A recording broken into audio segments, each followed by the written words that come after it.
Assalamualaikum warahmatullahi wabarakatuh. Bagaimana kabarnya teman-teman? Semua masih sehat ya?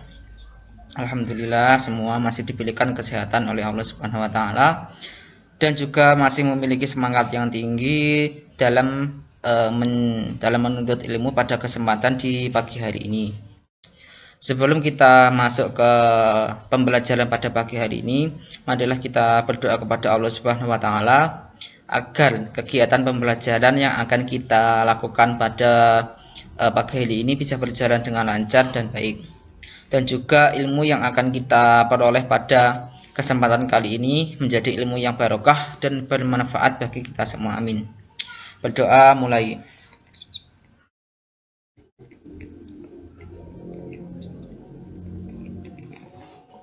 Berdoa selesai. Baiklah, sebelum kita masuk ke inti dari pembelajaran pada pagi hari ini, sebelumnya saya akan mengecek kehadiran dari teman-teman. Apakah semuanya masuk pagi hari ini? Oh, ada yang sakit. Sakit apa? Oh ya, semoga yang sedang sakit segera diberikan kesehatan dan kesembuhan oleh Allah Subhanahu wa taala dan diangkat segala jenis penyakitnya sehingga dapat bergabung dalam mengikuti pembelajaran pada pertemuan selanjutnya. Oh ya, dan juga jangan lupa, karena kita masih berada dalam suasana pandemi COVID-19 ini, kita harus senantiasa menjaga kesehatan baik diri sendiri maupun kesehatan orang lain, dan juga selalu mematuhi protokol kesehatan yang telah dianjurkan oleh pemerintah agar kita dapat selamat dan dapat menjaga baik keselamatan diri maupun keselamatan orang lain. Dan juga meskipun kita masih berada dalam suasana pandemi COVID-19 ini, janganlah untuk patah semangat dan harus tetap semangat dalam menuntut ilmu. Karena kesuksesan itu tidak bisa diraih dengan hanya bermalas-malasan. Kesuksesan harus diraih dengan kerja keras, dan juga jangan lupa untuk selalu bertawakal dan berdoa kepada Allah Subhanahu wa taala atas segala sesuatu yang telah kita lakukan. Baik, pada pertemuan kali ini kita masih membahas tentang fungsi eksponensial. Untuk sebab materi yang akan kita bahas yaitu membahas tentang latihan soal yang telah saya berikan pada pertemuan sebelumnya. Dan juga saya mengucapkan terima kasih kepada teman-teman yang telah mengirimkan jawaban dari hasil pekerjaannya. Dan juga setelah saya periksa, ternyata masih ada beberapa anak yang belum memahami tentang sifat-sifat dari operasi eksponen. Baik, untuk mengatasi dan membantu teman-teman yang belum terlalu paham dan juga yang masih bingung, langsung saja kita akan membahas tentang latihan soal yang telah saya berikan pada pertemuan sebelumnya. Untuk poin yang pertama, diberikan sebuah soal di mana tentukan hasil dari operasi eksponen berikut. Diketahui bahwa soal buka kurung 2P pangkat 3 dikali 3Q pangkat 2 dikali 7R pangkat 4 tutup kurung dipangkatkan dengan 2, kemudian dibagi dengan 3Q pangkat 7 dikali 2R pangkat 3, kemudian ditambah dengan buka kurung 3P pangkat 3 dikali 4Q pangkat 2 tutup kurung kemudian dipangkatkan dengan 3, kemudian dibagi dengan 4R kuadrat dikali 2Q pangkat 3. Kemudian untuk penyelesaiannya, pertama-tama kita operasikan terlebih dahulu bilangan yang berada di dalam kurung ini. Untuk langkah pertama kita pangkatkan dengan 2. Pertama-tama kita pangkatkan satu persatu dengan 2. 2 dipangkatkan dengan 2 diperoleh nilai 4. Kemudian P pangkat 3 dipangkatkan dengan 2. Ingat rumus tentang sifat-sifat eksponen yang telah kita pelajari pada pertemuan sebelumnya, di mana apabila terdapat bilangan eksponen yang dipangkatkan lagi, maka kita harus mengalihkan pangkat dari eksponen tersebut. Kemudian diperoleh P pangkat 3 dikali dengan 2, diperoleh nilai P pangkat 6. Kemudian 3 kita pangkatkan dengan 2, diperoleh nilai 9. Kemudian Q pangkat 2 kita pangkatkan 2, dengan kata lain kita kalikan menjadi Q pangkat 2 dikali dengan 2, diperoleh nilai Q pangkat 4. Kemudian 5 kita pangkatkan 2, diperoleh nilai 25. Kemudian untuk R pangkat 4 kita pangkatkan 2, sama dengan dikali menjadi R pangkat 4 dikali 2, diperoleh nilai dari R 8. Kemudian sama halnya dengan yang 2P pangkat 3 dikali 4Q pangkat 2 dipangkatkan 3, diperoleh nilai 2 pangkat 3, diperoleh nilai 8. P pangkat 3 dipangkatkan 3, diperoleh P pangkat 9. Kemudian 4 dipangkatkan 3, diperoleh nilai 64. Kemudian untuk Q kuadrat dipangkatkan 3 dikali menjadi Q pangkat 6. Untuk penyebutnya tetap ya ini, kecuali yang di belakang sama seperti sebelumnya, kita pangkatkan satu persatu. 4 dipangkatkan 2, diperoleh nilai 16.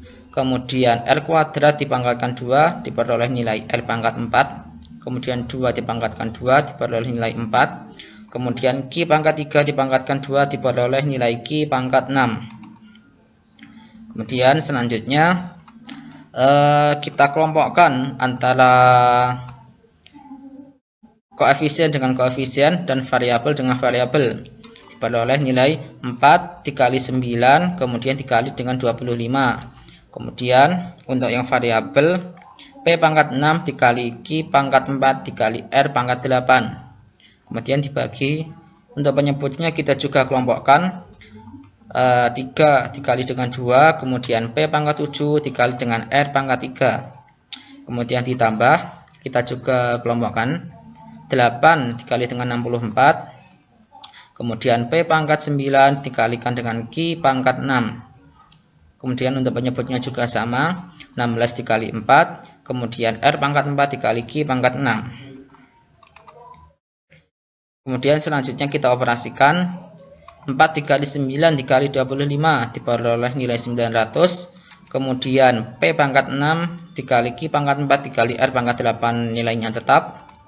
Kemudian dibagi dengan 3 kali 2, diperoleh nilai 6. Kemudian P pangkat 7 dikali R pangkat 3 tetap.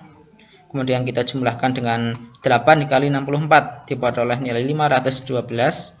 Kemudian P pangkat 9 dikali Q pangkat 6 tetap.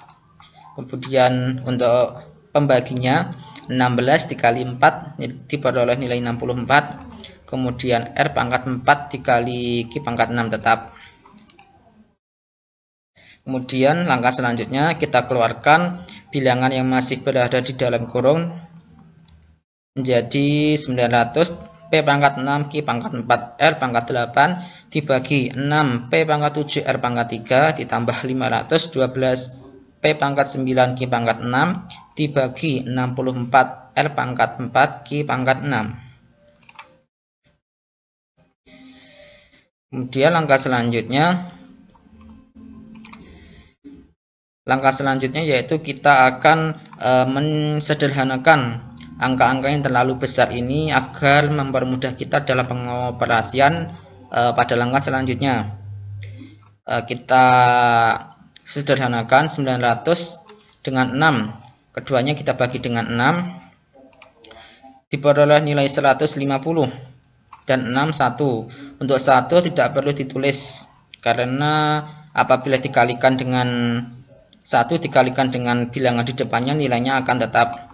Kemudian yang selanjutnya antara 512 dengan 64 kita juga sederhanakan, di mana keduanya dibagi dengan 64. 512 dibagi 64 diperoleh nilai 8, 64 dibagi 64 diperoleh nilai 1. Kemudian selanjutnya yaitu kita jumlahkan antara kedua pecahan tersebut, yaitu dengan jalan menyamakan penyebutnya. Kemudian diperoleh nilai 150P pangkat 6 Q pangkat 4 R pangkat 8 dikali R pangkat 4 Q pangkat 6 dibagi P pangkat 7 R pangkat 3 dikali R pangkat 4 Q pangkat 6. Kemudian dijumlah dengan ditambahkan dengan 8P pangkat 9 Q pangkat 6 dikali P pangkat 7 R pangkat 3. Kemudian pembaginya sama, P pangkat 7 R pangkat 3 dikali R pangkat 4 Q pangkat 6. Selanjutnya kita operasikan, kita kalikan dengan yang berada di dalam kurung ini. Kemudian diperoleh nilai 150P pangkat 6 Q pangkat 10 R pangkat 12. Untuk pembaginya sama antara keduanya. Kemudian ditambahkan dengan 8P pangkat 16 Q pangkat 6 R pangkat 3. Kemudian langkah selanjutnya kita kalikan dan sederhanakan penyebut kedua pecahan dengan jalan kita kalikan kedua bilangan yang berada di dalam kurung ini. Peroleh nilai P pangkat 7 Q pangkat 6 R pangkat 7, sedangkan untuk pembilangnya tetap. Kemudian kita operasikan. Ingat kembali mengenai sifat-sifat eksponen. Tentang pembagian dua buah bilangan dengan bilangan pokok yang sama, maka kita hanya perlu mengurangkan pangkatnya saja, sehingga menjadi untuk 150 dibagi 1 nilainya tetap. Ingat 1 tadi masih terletak di sini ya, namun tidak perlu ditulis karena berapapun bilangan yang dikalikan dengan 1 maka nilainya tetap. 150 dibagi 1 tetap 150. P pangkat 6 dibagi P pangkat 7 menjadi P pangkat 6 dikurangi 7. Q pangkat 10 dikurangi 6. Kemudian R pangkat 12 dikurangi 7. Ditambah ini 8P 8. Ini tadi juga ada 1. 8 dibagi 1 nilainya tetap 8. Kemudian P pangkat 16 dibagi P pangkat 7 menjadi P pangkat 16 dikurangi 7. Q pangkat 6 dikurangi 6 dan R pangkat 3 dikurangi 7. Kemudian kita operasikan, diperoleh nilai 150P pangkat negatif 1 Q pangkat 4 R pangkat 5 ditambah 8P pangkat 9 Q pangkat 0 R pangkat negatif 4. Kemudian untuk mempermudah agar semua pangkatnya bernilai positif, untuk yang berpangkat negatif kita letakkan menjadi penyebut. Ingat kembali pada pertemuan sebelumnya mengenai macam-macam bentuk dari eksponen, di mana untuk eksponen dengan pangkat negatif A pangkat negatif N akan berubah menjadi 1 dibagi A pangkat negatif N.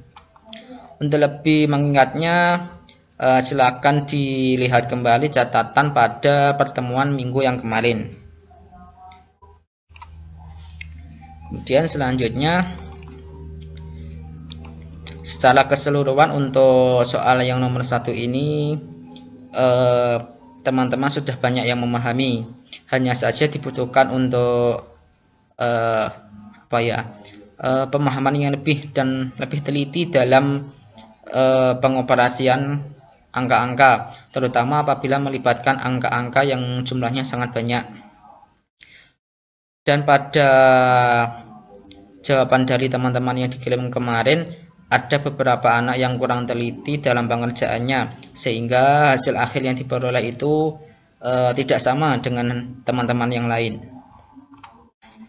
Kemudian untuk yang nomor 2, jika nilai dari A sama dengan 2, B sama dengan 3, dan C sama dengan 4, maka hasil dari A pangkat 3 dikali B pangkat 2 dikali C pangkat 2 kemudian dibagi A pangkat 2 dikali C pangkat 2 adalah.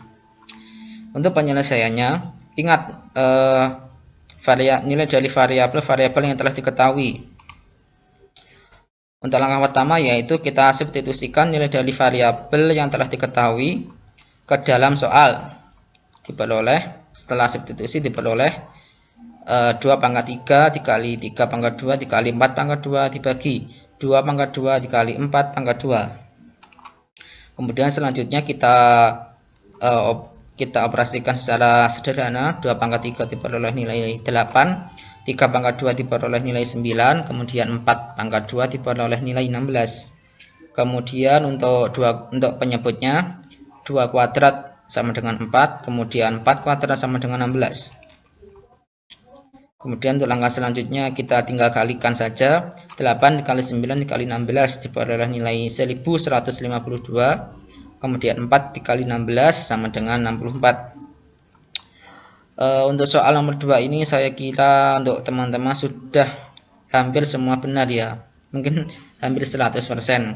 Karena untuk soal nomor 2 ini tidak terlalu sulit dan hanya perlu untuk mensubstitusikan nilai dari variabel-variabelnya. Kemudian untuk soal selanjutnya yang nomor 3, sebuah bola tenis dijatuhkan dari ketinggian 243 cm. Bola tersebut memantul kembali dengan ketinggian 2/3 kali dari ketinggian sebelumnya. Jika tinggi bola disimbolkan dengan Hn setelah memantul sebanyak 6 kali ditentukan oleh rumus. Hn sama dengan 243 dikali buka kurung 2/3 tutup kurung pangkat n. Maka tentukan yang pertama ketinggian bola pada saat pantulan kelima. Kemudian yang kedua menentukan ketinggian bola pada saat pantulan ke-9. Untuk penyelesaian yang pertama, ketinggian bola pada saat pantulan kelima, yaitu pertama, ingat kembali mengenai rumus yang telah ditentukan di dalam soal, yaitu Hn sama dengan 243 dikali 2/3 pangkat n, dimana n di sini yang diminta untuk diketahui untuk yang A yaitu n-nya sama dengan 5. Kemudian kita substitusikan nilai n sama dengan 5 menjadi H5 sama dengan 243 dikali buka kurung 2/3 tutup kurung pangkat 5. Kemudian kita operasikan menjadi 243 dikali 2 pangkat 5 diperoleh nilai 32. Kemudian 3 pangkat 5 diperoleh nilai 243. Kemudian selanjutnya kita operasikan kembali. Untuk lebih mudahnya kita dapat mencoret dua buah bilangan yang sama di sini. Yang satu sebagai pembilang dan yang satu sebagai penyebut. 243 kita coret dengan 243 diperoleh nilai 1. Kemudian 1 dikali 32 sama dengan 32 cm. Kemudian untuk yang B, ketinggian bola pada saat pantulan ke-9. Ingat rumus yang telah ditentukan pada soal sebelumnya. Dalam soal yang kedua ini n yang diminta yaitu 9. Kemudian kita substitusikan nilai n sama dengan 9 sehingga soal menjadi H9 sama dengan 243 dikali 2/3 pangkat 9. Kemudian kita kalikan 2 pangkat 9 diperoleh nilai 512. Kemudian 3 pangkat 9 diperoleh nilai 19.683. Sama seperti sebelumnya, untuk mempermudahnya kita bisa menyederhanakan soal. Kita sederhanakan antara 243 ini yang di awal dengan bilangan penyebut 19.683, di mana keduanya kita bagi dengan 243. Kemudian diperoleh nilai 243 dibagi 243 sama dengan 1. Sedangkan 19.683 dibagi dengan 243 diperoleh nilai 81. Ingat di sini tadi masih ada angka 1. 1 dikali 512 sama dengan 512. Kemudian karena kita untuk penyebutnya kita sederhanakan menjadi 81. Kemudian selanjutnya 512 dibagi 81. Kemudian diperoleh nilai kurang lebih 6,321 cm. Kenapa ini kok bukan sama dengan, kok malah kurang lebih? Karena hasil dari 512 dibagi dengan 81 ini untuk bilangan yang berada di belakang koma sangat panjang dan tidak mungkin untuk ditulis semua, sehingga mengalami pembulatan menjadi mendekati, sehingga hasil akhirnya yaitu H9 kurang lebih 6,321 cm.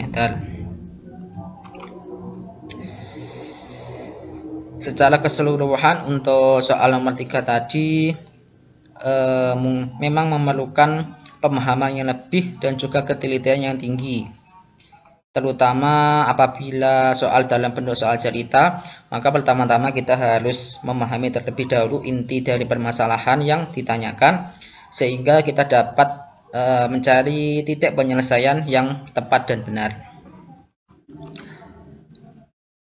Mungkin sekian dulu pertemuan pada pagi hari ini. Oh ya, sebelum saya tutup kegiatan pembelajaran pada pagi hari ini, jangan lupa untuk mempelajari materi pada sebab berikutnya, yaitu mengenai grafik fungsi eksponen, agar kegiatan pembelajaran yang akan kita lakukan pada pertemuan berikutnya dapat berjalan dengan lancar dan baik. Baik, sekian dulu. Apabila ada kesalahan dan kekurangan saya mohon maaf. Wassalamualaikum warahmatullahi wabarakatuh.